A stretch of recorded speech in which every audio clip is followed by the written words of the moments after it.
Safe drive save life এই কর্মসূচিকে সামনে রেখে পথ দুর্ঘটনা, বেপরোয়া ড্রাইভিং, গণপরিবহনে নজরদারি, যান্ত্রিক ত্রুটি, ড্রাইভার ও কন্ডাক্টরদের দক্ষতার মূল্যায়নে বিশেষ নির্দেশিকা প্রকাশ করল রাজ্য পরিবহন দফতর। এবার থেকে কলকাতা মেট্রোপলিটন এলাকায় গণপরিবহনের সঙ্গে যুক্ত যাত্রীবাহী বাসের ড্রাইভার কন্ডাক্টরদের নেমপ্লেট সহ নির্দিষ্ট ইউনিফর্ম পরতে হবে। বাসের ভেতরেই থাকবে কমপ্লেন রেজিস্টার, যেখানে যাত্রীরা তাদের অভিযোগ লিপিবদ্ধ করতে পারবেন। নির্দিষ্ট বাস স্টপেজে 1 মিনিটের বেশি দাঁড়াতে পারবে না কোনো যাত্রীবাহী বাস। এরকম বেশ কিছু নির্দেশিকা জারি করা হয়েছে রাজ্য পরিবহন দপ্তরের তরফে।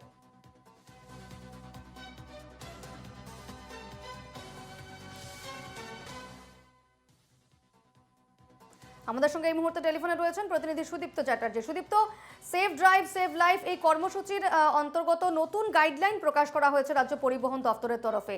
সেই গাইডলাইনগুলো মূলত কি কি?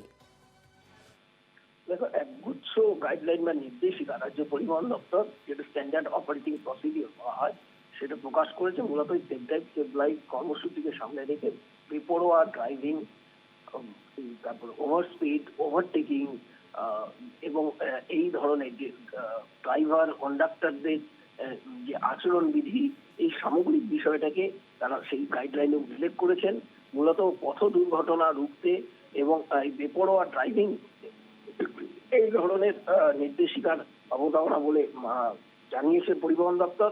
এবং সেখানে নতুন যে পয়েন্টগুলো রয়েছে সেটা হচ্ছে ড্রাইভার এবং গণপরিবহনের সঙ্গে যুক্ত সরকারি বেসরকারি সমস্ত ড্রাইভার এবং কন্ডাক্টরদের ইউনিফর্ম পরতে হবে, যে ইউনিফর্মের নেম প্লেট লেখা থাকবে। বাসের মধ্যে কমপ্লেন রেজিস্টার রাখতে হবে এবং সেই কমপ্লেন রেজিস্টারে যাত্রীরা তাদের অভিযোগ লিপিবদ্ধ করতে পারবে। সেই অভিযোগ সংশ্লিষ্ট কর্তৃপক্ষ নিয়মিত খতিয়ে দেখবেন এবং যদি কোনো দুর্ঘটনা ঘটে বা সেক্ষেত্রে ড্রাইভার এবং কন্ডাক্টর সেক্ষেত্রে সঙ্গে সঙ্গে সংশ্লিষ্ট আধিকারিক বা তাদের যে কর্তৃপক্ষ আছে তাকে আগে জানাবেন এবং কর্তৃপক্ষ সঙ্গে সঙ্গে পুলিশকে জানাবেন বা প্রয়োজনীয় ব্যবস্থা নিতে হবে। এবং যাত্রীদের যে যাত্রী স্বাচ্ছন্দ্য বাড়ানোর জন্য বা যাত্রীদের কে যা যা তাদের কোয়ারি, সেই কোয়ারির ভদ্রভাবে বিনীতভাবে সৌজন্য বজায় রেখে কন্ডাক্টরকে তাদেরকে সে জানাতে হবে। যদি যাত্রীরা স্টেজ প্রতি ভাড়ার ব্যাখ্যা চান তাহলে সেই ব্যাখ্যা কন্ডাক্টরকে দিতে হবে।